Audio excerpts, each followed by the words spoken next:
नमस्कार दोस्तों, आप देख रहे हैं एसीपी न्यूज। एसीपी न्यूज में आपका स्वागत है। खबरें आपकी, आवाज आपकी, देखते रहें एसीपी न्यूज।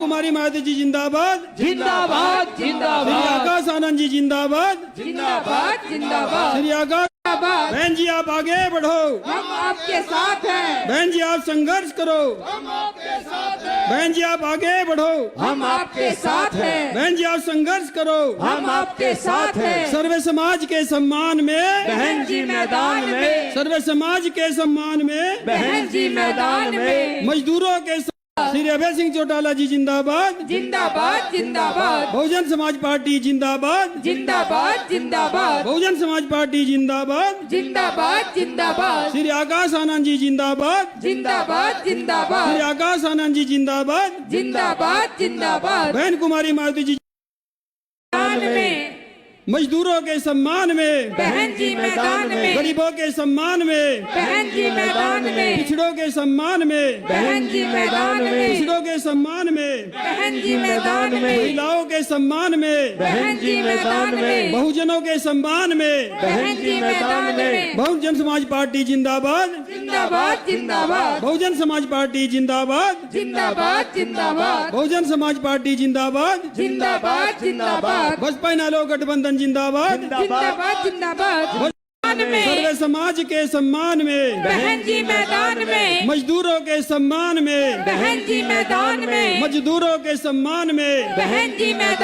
बहन जी मैदान में, बहुजनों के सम्मान में, बहन जी मैदान में, बहुजनों के सम्मान में, बहन जी मैदान में। बसपा इनेलो गठबंधन जिंदाबाद जिंदाबाद जिंदाबाद बसपा इनेलो गठबंधन जिंदाबाद जिंदाबाद जिंदाबाद बहुजन समाज पार्टी जिंदाबाद जिंदाबाद जिंदाबाद बहुजन समाज पार्टी जिंदाबाद जिंदाबाद जिंदाबाद बहन कुमारी मायावती जी जिंदाबाद जिंदाबाद जिंदाबाद बहन कुमारी मायावती जी जिंदाबाद जिंदाबाद जिंदाबाद। बहन कुमारी मायावती जी जिंदाबाद मजलूमों के सम्मान में, बहन जी मैदान में, महिलाओं के सम्मान में, बहन जी मैदान में, बहुजनों के सम्मान में, बहन जी मैदान बहन में, कुमारी मायावती जी जिंदाबाद जिंदाबाद जिंदाबाद।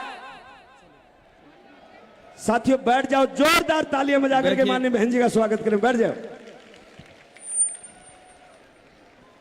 सम्मानित साथियों, हमारे बीच में बहुजन समाज पार्टी की राष्ट्रीय अध्यक्ष,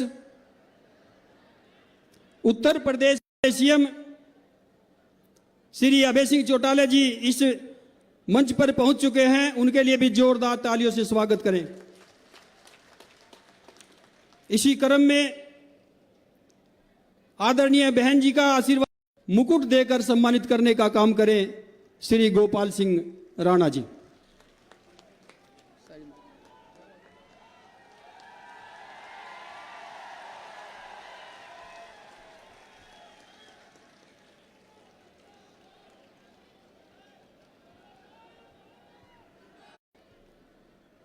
अब मैं श्री संजय बोध और श्री महेंद्र कुराड़ जी से आग्रह करूंगा कि आदरणीय आकाश आनंद जी को मुकुट देकर अभय सिंह चौटाला जी।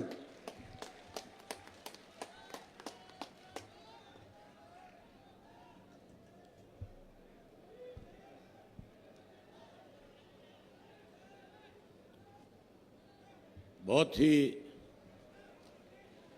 मान और सम्मान के योग श्री आकाश आनंद जी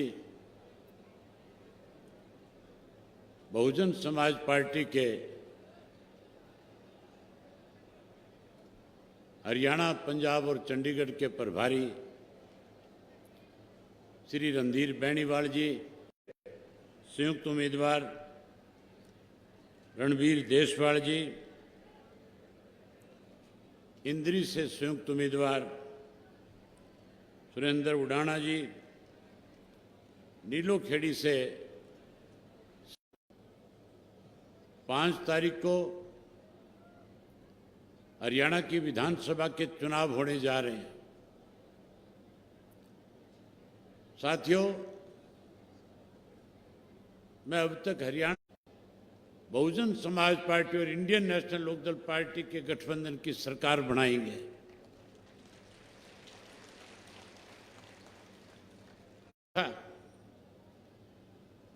कांग्रेस के राज से दुखी और परेशान होकर के कहीं भारतीय जनता पार्टी को सत्ता सौंपने का काम किया और भारतीय थे। मोदी जी वायदा करते थे, कहते थे कांग्रेस के राज में जो धन लूट करके विदेश के बैंकों में कांग्रेस के लोगों ने जमा कराया, हम उस काले धन को वापस लाएंगे और दावा करते थे कि हर व्यक्ति के खाते में और बहनों के साथ कि गैस का कनेक्शन और गैस का सिलेंडर आपके घर में मुफ्त में पहुंचा देंगे, महंगाई कम कर देंगे, रोक लगा देंगे। लेकिन साथियों 10 वर्ष बीत गए,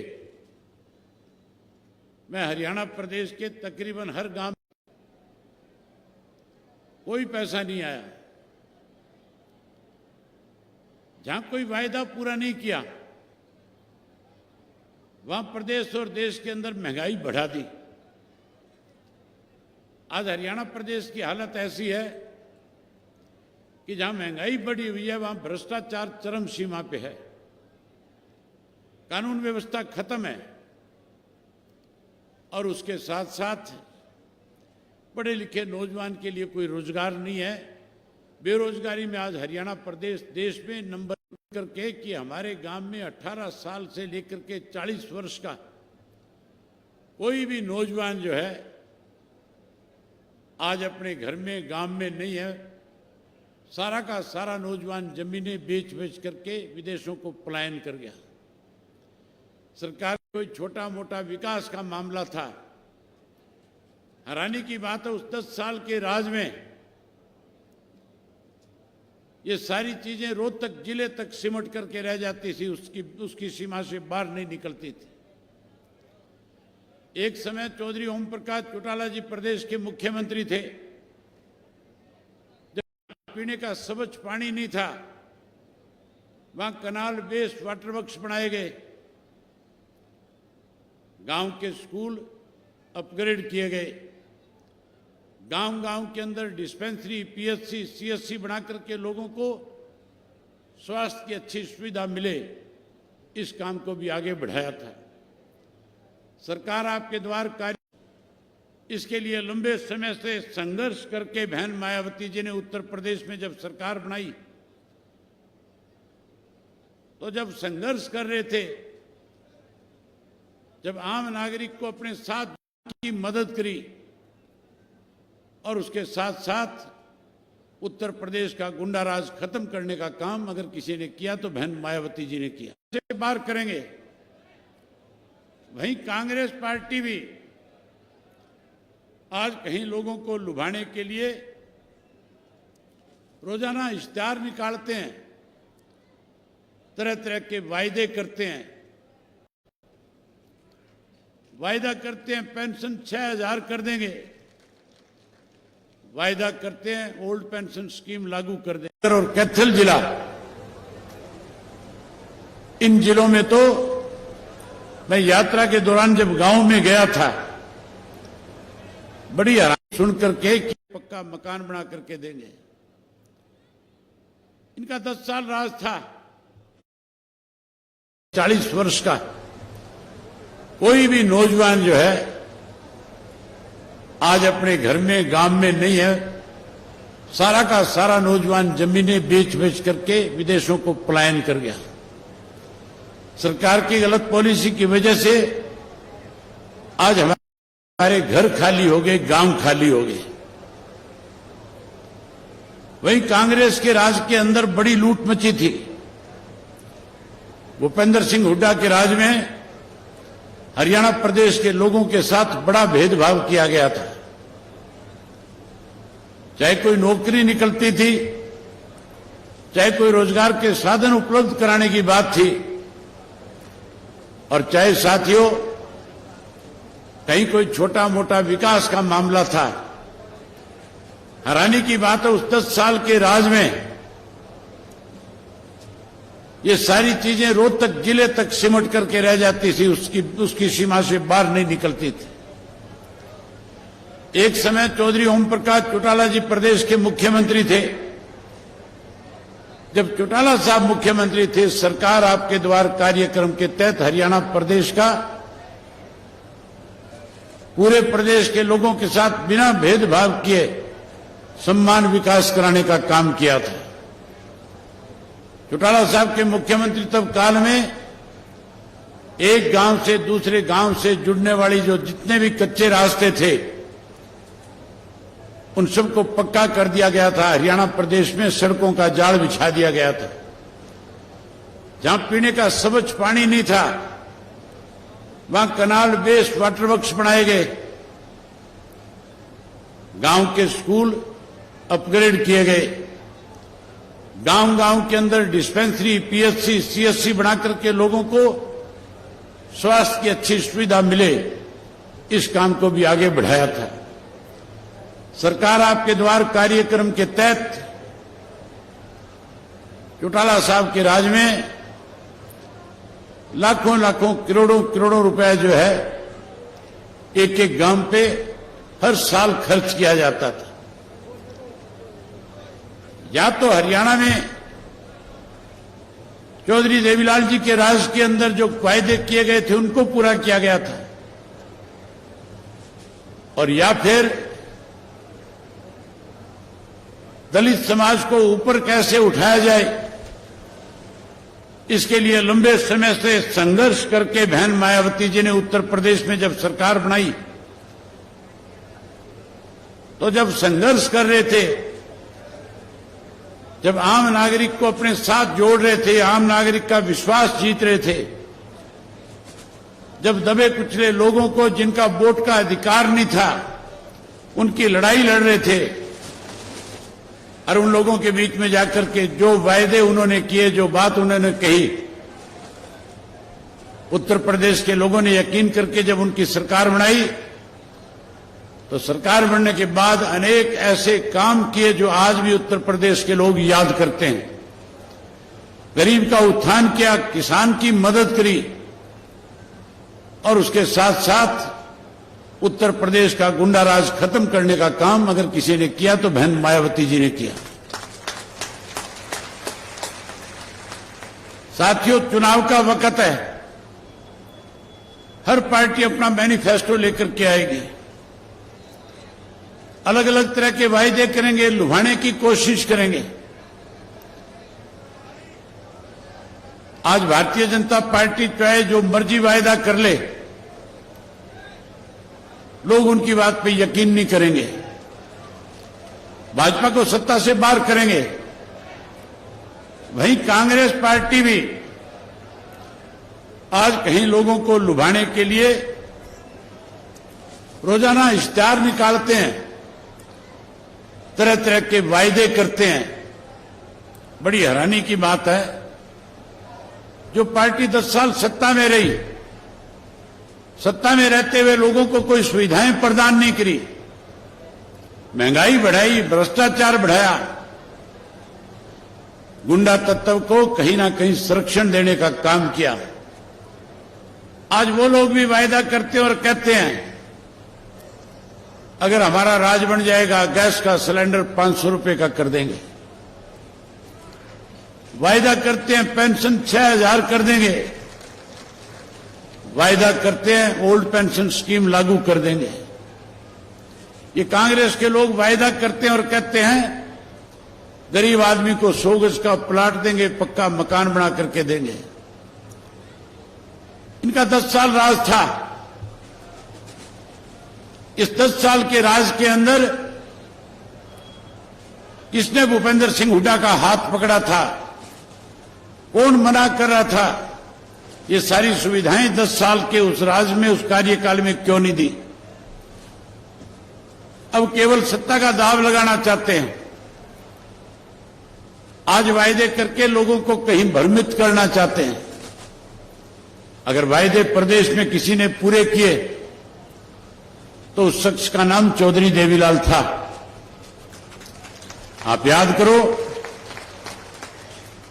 चौधरी देवीलाल जी ने सन 1987 में आपसे वायदे किए थे, कहा था कि अगर मेरी सरकार बनाओगे, मुझे सेवा का मौका दोगे, तो बुजुर्ग आदमी को जिसकी उम्र 60 वर्ष हो जाएगी, सरकार के खजाने से 100 रुपया महाभारत पेंशन देने का काम करूंगा। किसान से, मजदूर से, गरीब आदमी से, छोटे दुकानदार से कहा था कि आप कर्जे से पीड़ित हैं, सरकार बनाओ, 10-10 हजार रुपए का कर्जा माफ करूंगा। जो 10,10,000 उस वक्त का था, आज के 10 लाख से भी ज्यादा है। साथियों, वायदा किया था गरीब की बेटी की शादी में दिक्कत परेशानी ना आए, 5100 कन्यादान दूंगा। बंसीलाल मुख्यमंत्री थे, कह रहे थे कि देवीलाल भका रहा है, मैं LLB हूं, वकील हूं, पढ़ा लिखा हूं, चिंता करने की जरूरत नहीं, सरकारी खजाने से कोई धन इस तरह दिया नहीं जा सकता। अगर ऐसा संभव होता तो मैं आपको पहले मुहैया करा देता है। आपने चौधरी देवीलाल को सरकार बना करके दी। चौधरी देवीलाल ने कानून बना करके तीनों के तीनों वायदे आपके पूरे करने का काम किया। आज फिर कांग्रेस के लोग वायदे करके कहीं मतदाता को लुभाना चाहते हैं। इनसे वायदे पूरे नहीं हो सकते। इनकी नीयत ठीक होती तो 10 साल पहले पूरे करते। अगर कोई वायदा पूरा करेगा तो इंडियन नेशनल लोकदल पार्टी और बहुजन समाज पार्टी की सरकार बनने के बाद हम लोग आपसे किए हुए वायदे पूरे करने का काम करेंगे। मैं आपसे एक बात पूछना चाहता हूं, हम आपके सामने जो भी वायदा करेंगे, क्या आप लोगों को हमारे ऊपर इस बात का विश्वास है कि जो बात आज मैं आपके बीच में कह करके जाऊंगा, सरकार बनने के बाद उसको पूरा करने का काम करूंगा?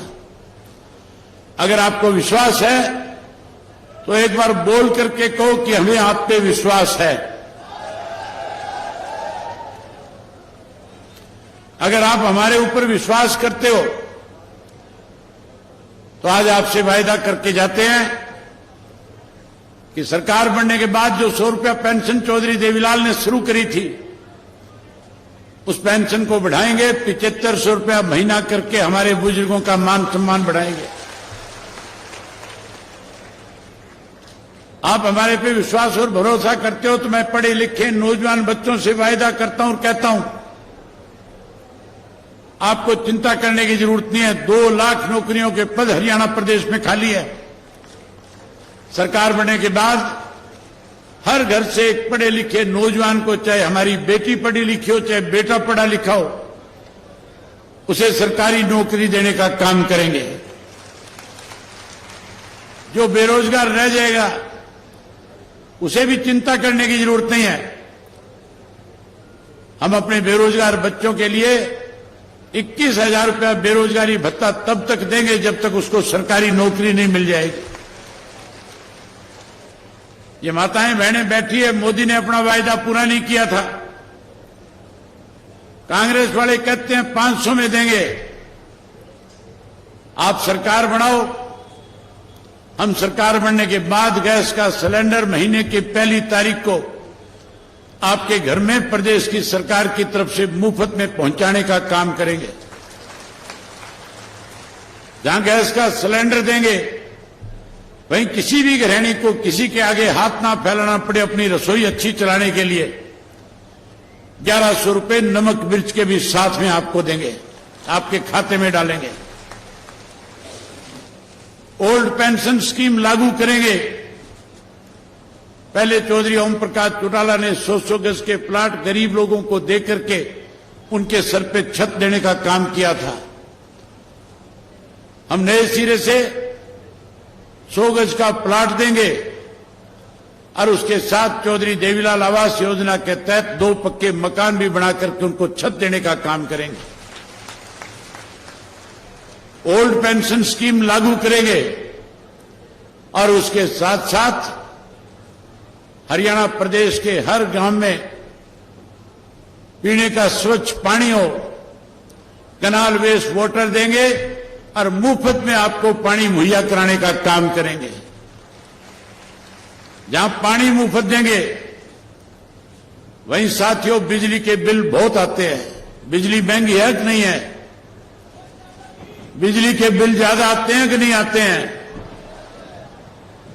आप चिंता मत करो, राज बनाओ। ये सारे मीटर पड़वा करके मनोहर लाल खट्टर के घर के दरवाजे पे टंगवा दूंगा।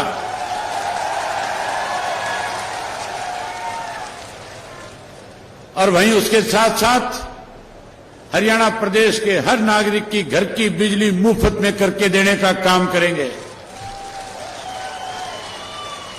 अच्छे स्कूल बनाएंगे ताकि बच्चे शिक्षित हो सकें और वहीं उसके साथ हरियाणा के हर बच्चे की, हर घर में पैदा होने वाली बेटी की पढ़ाई मुफ्त में कराएंगे। वहीं उसके साथ साथ परमात्मा ना करे कोई बीमार हो जाए। आज बीजेपी वाले कहते हैं 10 लाख का आयुष्मान कार्ड बनाएंगे। कांग्रेस वाले कल तक कहते थे 20 लाख, अब कहते हैं 25 लाख। मुझे लगता है चुनाव की तारीख नजदीक आते आते कह देंगे 30 लाख 35 लाख।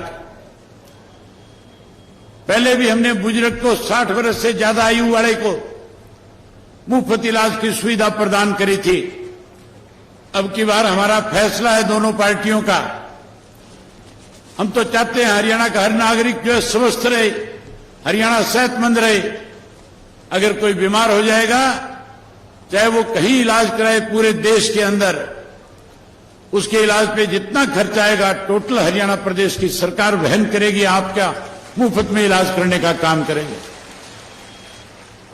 साथियों, मन बहुत था आपके साथ और बहुत सारी बातें करूं, लेकिन आगे समय दे रखा है।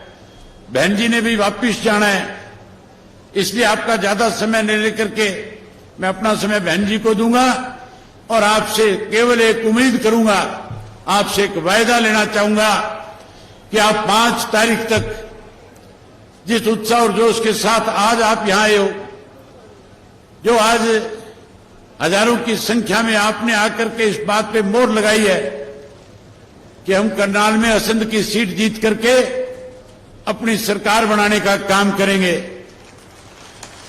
वहीं मैं आपसे उम्मीद करूंगा कि 5 तारीख तक लगातार एक एक मतदाता के बीच में जाओगे। जो वायदे हमने आपके सामने किए हैं, ये सारी बातें लोगों के बीच में जाकर के कहोगे। आज हरियाणा का हर नागरिक आपकी बात पे भरोसा करता है, विश्वास करता है। कांग्रेस के राज में झूठ और लूट थी, भाजपा के राज के अंदर भ्रष्टाचार बढ़ा। हमने किए हुए वायदे पूरे किए। लोग आपकी बात पे विश्वास करेंगे और आपकी सरकार बनाने में आपके साथ खड़े हो जाएंगे। मैं उम्मीद करूंगा कि आप सब लोग आज से इस काम को आगे बढ़ाओगे। आगे बढ़ाओगे कि नहीं बढ़ाओगे? बोल के बताओ, बढ़ाओगे कि नहीं बढ़ाओगे? बहुत धन्यवाद। जय हिंद, जय हरियाणा।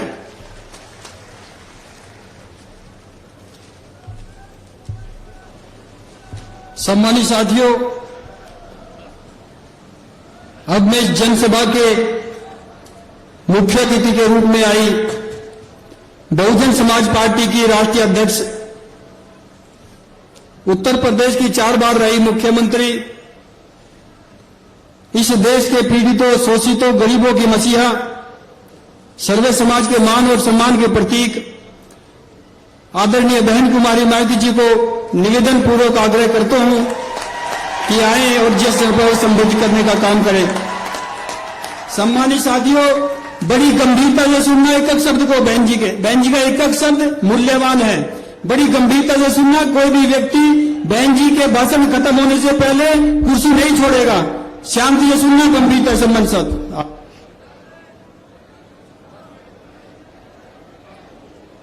चुनावी जनसभा में इकट्ठा हुए बहुजन समाज पार्टी व भारतीय राष्ट्रीय लोक दल के बने इस गठबंधन के सभी छोटे बड़े पदाधिकारी, नेता एवं कार्यकर्तागण, आज आप लोग यहाँ हरियाणा प्रदेश में विधानसभा के लिए हो रहे आम चुनाव में अपने बने इस गठबंधन के उम्मीदवारों के समर्थन में हमें सुनने के लिए यहाँ इकट्ठा हुए हैं, तो उसके लिए मैं आप सभी लोगों का हार्दिक दिल से आभार प्रकट करती हूँ। जिनको कामयाब बनाने के लिए भारतीय राष्ट्रीय लोकदल के वरिष्ठ राष्ट्रीय महासचिव श्री अभय सिंह चौटाला जी व इनके सभी साथीगण तथा बीएसपी के भी नेशनल कोऑर्डिनेटर श्री आकाश आनंद व यहाँ के संयोजक श्री रणधीर बेनीवाल और इनके भी सभी साथीगण पूरे जी जान से लगे। और अब मैं आप लोगों का ध्यान यहाँ हरियाणा प्रदेश में विधानसभा के लिए हो रहे आम चुनाव में अपने इस बने गठबंधन की सरकार बनाने को लेकर कुछ जरूरी बातों की तरफ दिलाना चाहती हूँ। और इस संबंध में हमारी पार्टी का ये कहना है कि अपने देश को आजाद हुए और भारतीय संविधान को भी लागू हुए अब वर्षों बीत चुके हैं, और इस लंबी अवधि में केंद्र व आपके हरियाणा प्रदेश में भी विभिन्न विरोधी पार्टियों की सरकारें रही हैं। लेकिन दुख की बात यह है कि इस दौरान आपके हरियाणा प्रदेश में भी यहाँ विरोधी पार्टियों की रही सरकारों में सर्व समाज में से खासकर दलितों, आदिवासियों, पिछड़े वर्गों, मुस्लिम व अन्य धार्मिक अल्पसंख्यकों के साथ साथ गरीबों, मजदूरों, किसानों, व्यापारियों एवं अन्य मेहनतकश लोगों का भी पूर्ण रूप से विकास व उत्थान आदि नहीं हो सका है। जिनकी सरकारों की गलत नीतियों एवं गलत कार्य प्रणाली आदि को अब इन्हें और ज्यादा आजमाने की जरूरत नहीं है। और इस मामले में खास तौर से मैं दलितों, आदिवासियों व अन्य पिछड़े वर्गों के लोगों को ये बताना चाहूंगी कि इन वर्गों को परम पूज्य बाबा साहब डॉक्टर भीमराव अंबेडकर के कड़े संघर्ष एवं अथक प्रयासों से भारतीय संविधान में मिले कानूनी अधिकारों में से विशेषकर सरकारी नौकरियों में जो इन्हें आरक्षण की सुविधा मिली है, तो उसे यहाँ पहले कांग्रेस की और अब बीजेपी की तथा अन्य और पार्टियों की भी राज्यों में रही सरकारों की जातिवादी सोच व मानसिकता के चलते इन्हें यह आरक्षण का पूरा लाभ नहीं दे पा रहे हैं। और अब तो इनके इस आरक्षण को ये पार्टियां मान्य कोर्ट की आड़ में इसे प्रभावहीन बनाने में वे खत्म करने की भी पूरी कोशिश में लगी हुई हैं। और इसका खास उदाहरण ये है कि दिनांक 1 अगस्त 2024 को माननीय सुप्रीम कोर्ट का दिया गया निर्णय है, जिसमें कोर्ट ने एससी व एसटी के आरक्षण में वर्गीकरण व क्रीमी लेयर आदि को लागू करने की बात कही है। यानी कि आरक्षण में से आरक्षण, पहले एससी एसटी वर्गों के लोगों को जो आरक्षण दिया हुआ था तो वो उनको पूरा मिलता था, भरा तो नहीं जाता था कोटा, लेकिन उसमें कोई वर्गीकरण नहीं था। उसमें कोई अब क्या है, माननीय सुप्रीम कोर्ट ने क्या जजमेंट दिया है कि जो आरक्षण आप लोगों को मिला SC ST वर्गों के लोगों को, तो उसमें भी वर्गीकरण किया जाएगा, उसको भी बांट दिया जाएगा। पहले SC ST में क्रीमी लेयर आदि लागू नहीं थी, वो भी लागू कर दी। और सुप्रीम कोर्ट ने जो ये जजमेंट दिया, अब होगा क्या कि SC ST का जो आरक्षण है इसको वर्गीकृत कर दिया, इसको बांट दिया कि जो SC ST में इसको 2-3 हिस्सों में बांट दिया। लेकिन पहले ऐसा नहीं था। पहले मान लीजिए जिन लोगों को आरक्षण मिल रहा है और उनमें से जो लोग इसके योग्य नहीं हैं, तो उन्हीं वर्गों में से आरक्षण दिया जाता था। लेकिन अब ये वर्गीकरण करके ये लोग क्या करेंगे कि जो योग्य नहीं होंगे तो उनको पहले SC में ही जो मजबूत जातियां थी उनको मिल जाता था। अब ये धीरे से चुपके से अब ये करेंगे क्या, सामान्य वर्गों के लोगों को उनका ये आरक्षण दे देंगे। और ये जो व्यवस्था की गई है, माननीय सुप्रीम कोर्ट ने जो व्यवस्था की है, तो इस व्यवस्था में सेंटर की ओर से, सेंटर में किसकी सरकार है, भारतीय जनता पार्टी की। भारतीय जनता पार्टी का जो सरकारी वकील उधर खड़ा हुआ, उसने सुप्रीम कोर्ट के इस फैसले का स्वागत किया, कहा कि हम सहमत हैं, इससे हम सहमत हैं। कांग्रेस के भी वकील खड़े हुए, उन्होंने कहा कि हम इससे सहमत हैं। और ये SC ST में जो आरक्षण में पहले वर्गीकरण नहीं था, अब उसमें वर्गीकरण कर दिया। अब आपको बहुत, और इनको जो SC ST की जातियां हैं, तो वर्गीकरण करके इनको आपस में लड़ाने का काम किया है। और ये जो पार्टियां क्या कर रही हैं, लड़ाने का काम कैसे कि फूट डालो और राज करो। अभी तक SC ST एक प्लेटफार्म पे रहता था, लेकिन इसकी आड़ में इनको बांट के फूट डालो।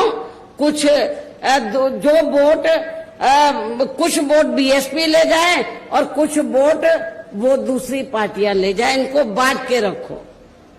जिनको ये कह रहे हैं कि वर्गीकरण करके हम फायदा पहुंचा रहे हैं, तो उनका ये वोट ले जाएंगे, जबकि इससे कोई फायदा होने वाला नहीं है।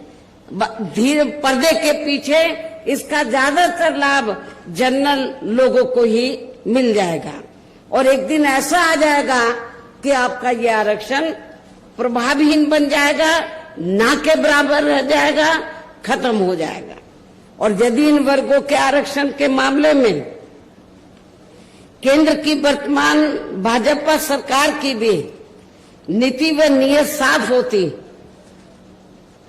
तो फिर ये सरकार माननीय सुप्रीम कोर्ट के आरक्षण को लेकर आई इस निर्णय को बिना कोई देरी किए हुए उसे निष्प्रभावी बनाने व पूर्व की स्थिति में लाने के लिए संसद का विशेष सत्र बुलाकर फिर संवैधानिक संशोधन विधेयक जरूर लाती और उसे विपक्ष को साथ में लेकर पास भी जरूर कराती।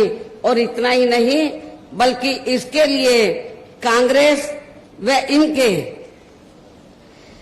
इंडिया गठबंधन ने अभी तक भी केंद्र सरकार पर कोई दबाव नहीं बनाया है। और ऐसा करना तो बहुत दूर की बात रही, बल्कि इन्होंने माननीय सुप्रीम कोर्ट के इस निर्णय पर अभी तक कुछ भी खुलकर नहीं बोला है। ना बीजेपी ने, ना कांग्रेस ने, ना अन्य पार्टियों ने कुछ भी खुलकर नहीं बोला है। और इस मामले में केंद्र की भाजपा सरकार व अधिकांश सभी विरोधी पार्टियां अभी तक भी चुप्पी साधे हुए हैं। यहाँ मैं ये भी बता देना चाहती हूँ कि माननीय कोर्ट ने SC ST आरक्षण में वर्गीकरण करने व क्रीमी लेयर को भी लागू करने का ये कार्य जो पहले संसद के पास था, राष्ट्रपति जी के पास था, उनसे वापस लेकर तो एससी एसटी के आरक्षण में वर्गीकरण करने व क्रीमी लेयर को भी लागू करने का ये कार्य अब राज्य सरकारों के ऊपर छोड़ दिया है।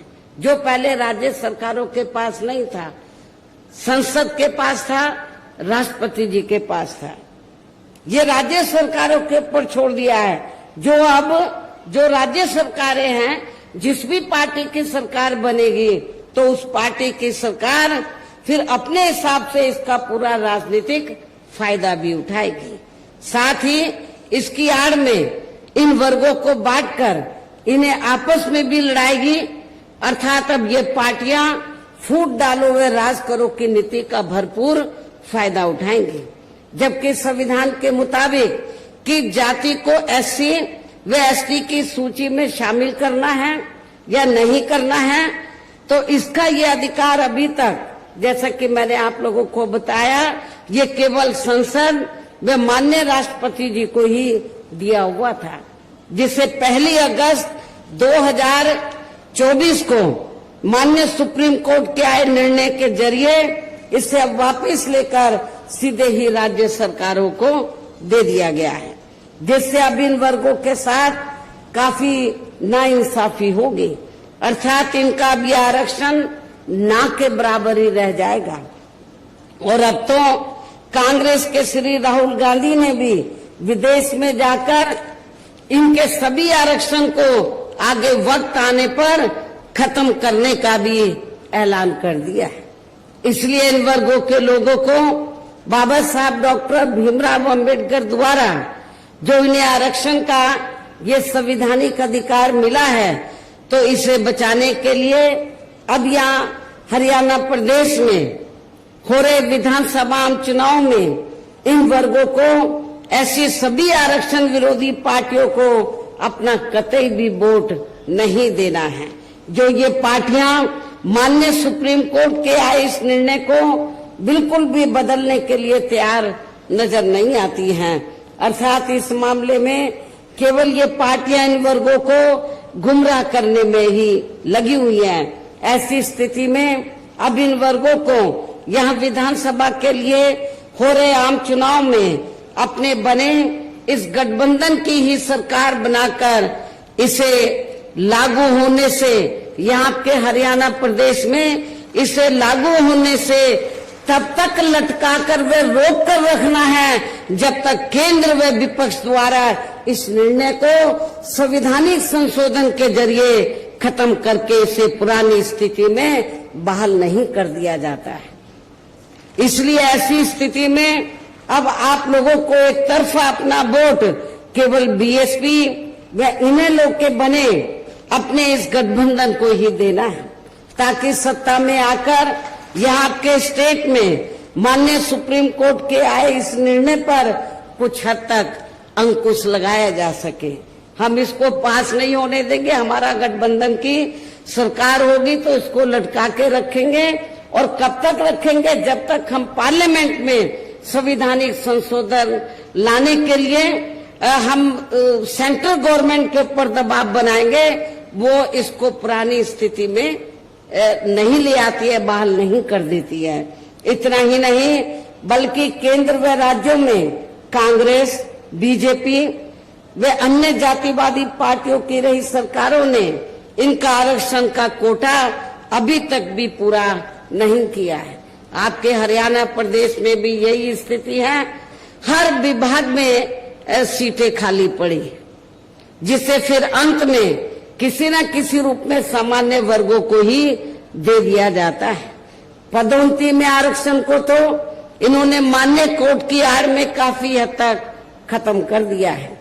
इसके साथ ही केंद्र व राज्यों की भी सरकारों द्वारा इन वर्गों के लोगों को प्राइवेट सेक्टर में आरक्षण दिए जाने की व्यवस्था किए बिना ही इनके ज्यादातर सरकारी कार्य अब यहाँ प्राइवेट सेक्टर के जरिए ही देश के अधिकांश बड़े बड़े पूंजीपतियों व धन्ना सेठों आदि को ही दिए जा रहे हैं, जिसके कारण आपके यहाँ हरियाणा प्रदेश सहित पूरे देश में अब इन वर्गों के लोगों को आरक्षण का बहुत कम ही लाभ मिल पा रहा है और इससे अब पूरे देश में दलितों व आदिवासियों के साथ साथ अन्य पिछड़े वर्गों को भी काफी ज्यादा नुकसान हो रहा है।